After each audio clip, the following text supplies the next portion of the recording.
Good morning, students. Today I will start a new topic C programming.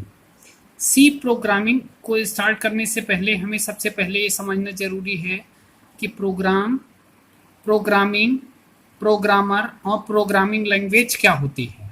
तो सबसे पहले आपको हम बताने जा रहे हैं व्हाट इज प्रोग्राम।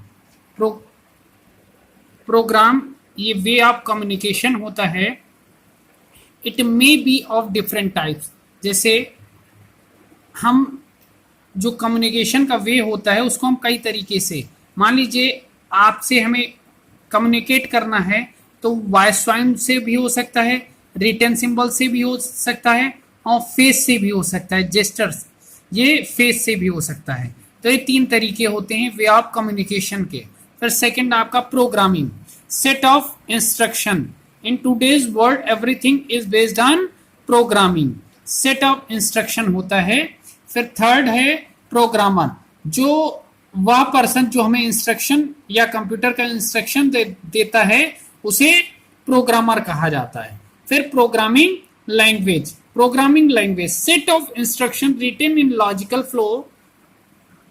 ये हमारा प्रोग्रामिंग लैंग्वेज जो होती है वो दो तरीके की होती है, एक होती है लो लेवल लैंग्वेज, एक होती है हाई लेवल लैंग्वेज। जो मशीन अंडरस्टैंडेबल होती है वो हमारी लो लेवल लैंग्वेज होती है। जो प्रोग्रामर और जो सी लैंग्वेज या सी प्लस प्लस, जावा, ये सारी चीजें हमारी हाई लेवल लैंग्वेज में आती हैं। अब सी का क्या हिस्ट्री है वो आपको हम आज शुरू कर रहे हैं। हिस्ट्री ऑफ सी, तो सबसे पहले 1960s में अलगोल नाम से अंतरराष्ट्रीय ग्रुप ने शुरुआत किया था। फिर उसको जो रिसर्च होता गया 1967 में बीसीपीएल ने, मार्टिन रिचर्ड्स ने शुरू किया। फिर बी नाम से जाना गया 1970s में केन थॉमसन ने।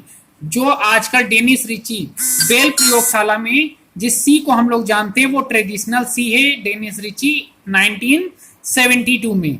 उसके बाद आपका K&RC, उसमें संशोधन होते गए, कर्निंगम एंड डेनिस रिची साहब ने किया। फिर एनसीएन सी आपका एनसीएन कमेटी ने किया 1989 में। और फिर उसके बाद अंतरराष्ट्रीय समिति ने माना, ISO कमेटी ने 1990 में। C is a general purpose high level language that we originally developed by Dennis Ritchie for the Unix operating system. The Unix operating system and virtually all Unix application are written in C language. जो जितने भी आपके general purpose आपके high level language हैं वो सभी सी language में develop किए गए। सी जो होती है वो सभी प्रोग्राम की जननी मानी गई में। एक्चुअल में सी प्लस प्लस, जावा, जो भी लैंग्वेज हैं वो सी से ही बेस्ड हैं, इसीलिए सी को हमें जानना बहुत जरूरी है। C was initially used for system development work, in particular the program that make up the operating system. C was adopted as a system development language because it produces code that runs nearby as fast as code written in assembly language. Today, आजकल C is the most widely used system programming language. Thank you for the class.